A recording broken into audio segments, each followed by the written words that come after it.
All right, so we haven't talked about real estate much, but I know this person very well because I talk to them every day through Elevate 90. So every single day he sends me a text message. I have not responded the last 3 days. I've been a little bit busy, and my QP was down because of the new update, because I have one of the original accounts. So now it is fixed. I'll be able to respond to everything today. But Phillip is a person that pivoted. An example of, I'm doing something that works, I found possible cracks, and he decided to pivot. And I think this is a perfect example of when you pivot and you don't wait too late, you can be in front of the market. So if you pivot before it's too late, you're going to be behind and you're never going to come up. So please welcome real estate investor, my good friend and coach, Phillip Warrick. Thank you, JT. How are you, buddy? All right. By the way, just for the record, I have something for you. I did not forget from May, so if you know what to talk about. And by the way, I forced him by being tough on him and being JT-like to work out, and now he works out more than me.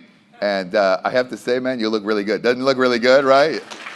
He's on the bike all the time listening to me, and by the way, before he used to wake up at 6:30, now I get his messages. I'm up. I'm like, okay, I get it. You're up now. After it's cool the first week, after like a month and a half. But you've achieved a lot of success. Your bread and butter, Phillip, was sort of the sort of Airbnb model, correct? Yeah, that's right. Okay, and you have a lot of properties in the Houston area, is that correct? Yes, that is And correct. then you started pivoting a little bit in your business model because we saw cracks in the market and you start seeing the amount of work that you're doing with the margin. So tell us about the transition of the pivot and what are you learning right now about the art of the deal making?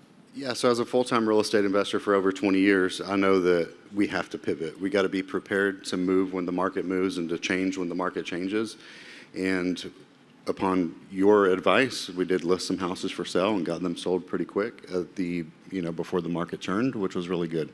Great results. Well, my point is this. If Phillip was a person that was in love with his properties, right? In love with the $200-300 cash flow, let's say, of a property. And I said, Phillip, we're at the top of the market. It's more likely to go down. You need to sell, bring the fugu, bring the money home, right? And then you'll always find greater and better deals, right? And when you hold on to an asset too long, and some of you have had this discussion with you and you didn't listen to me and now the property's down 20%. Same thing with the stock market. A lot of people talk about, oh, look where the stock market is now. It made a comeback. It's going down. Everybody's firing people. So it's not, it's all emotional as well. So you've taken the emotions out of real estate investing in essence. And so what do you think is your key, why you've been able to accumulate a very large portfolio of properties? And you do something a little bit different. You actually really deal with distressed homeowners and you get down to a level and pretty much get the deal before everybody else. Very rarely, last week you're like, I got 6 deals, right? And that's a lot. Right? And they're all good deals as well. So talk to me about the process of your business model. Yeah, so we do a lot of our own marketing. So direct with seller is always going to be the best deals to get, right? You can buy off of wholesalers. We buy off wholesalers sometimes as well. And I train wholesalers. I coach wholesalers to go out there and do the marketing, to make the 100 offers, to bring the deals to me that we could either wholesale together, that we could possibly purchase directly from them, right? So, this applies to everything, but let's talk about real estate. There's a lot of people who don't make it. I think of Uncle Paulie. I know why he's successful, right? Because, the guy puts tons of offers and he works all the time. But when you've worked with a lot of people too, why do you think some people make it and some people don't? They give up too quick. Give us an example of giving up too quick. Well, it takes 100 no's to get to that one yes, right? And that's what you teach us all the time. It's like it takes persistent, continuous action towards achieving those dreams and to achieve those, and most people give up before they get to those 100 no's. I tell people this, right? In order to make $5 million a year, like we do in real estate, we have to look at 5,000 properties, whether it's Paulie or whoever, right? It doesn't mean we got to physically 5 properties, but you're getting a lot of deals. So if you average, let's say, $50,000 a deal, you have to do 100 deals, so $5 million. So if I say to this, you need to look at 5,000 properties, right, or offered 5,000 properties, so you could do 100, and you're going to make $5 million.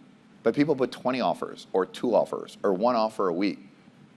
The number of phone calls you make and offers you make isn't direct proportionate to the success you're going to have. And so, as you have noticed, and obviously my partner, Uncle Paul, has noticed, is that sometimes people come back, especially now. Maybe not as much in the last couple of years because there was multiple, we're kind of spoiled, right? Of like, oh, we put an offer on day one and then we have like 12 offers. Like, that's not happening anymore. And we got spoiled.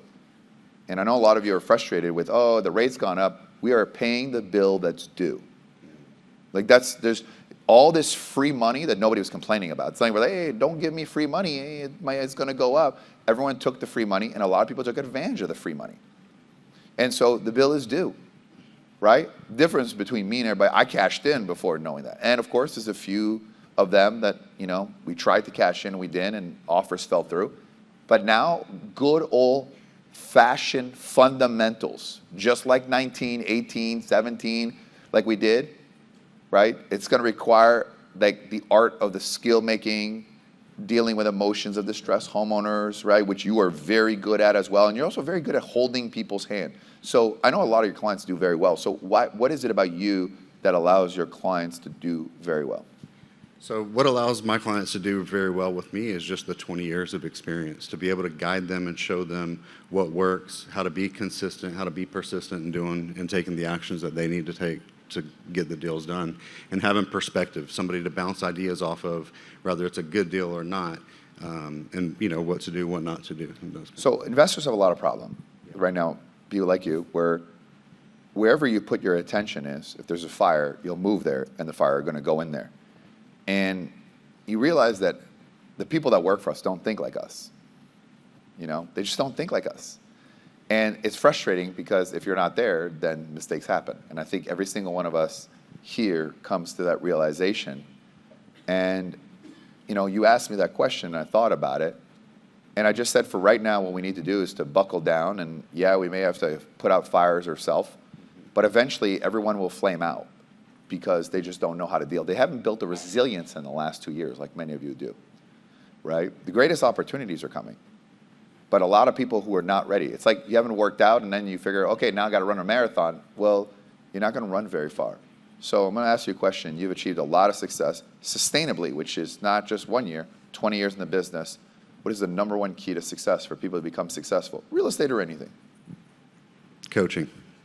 I would say having a mentor, somebody to give you that next step guidance that you need to hold you accountable and to help you see the things that you don't believe that you can achieve and to show you the way. Yeah, in closing, I know you very well. You're very successful, and you've gone through a lot of ups and a lot of downs. Especially very recently, you lost, your best friend and all that, while dealing with issues on properties and all at the same time. And I remember telling him this, dude, nothing you can do about it. Put it in a different compartment, that's right? Keep pushing through. It sucks. Most good days as an entrepreneur, guys, they're not good. There's problems constantly. I have so many problems right now, just backstage, just like the amount of problems that we're dealing with.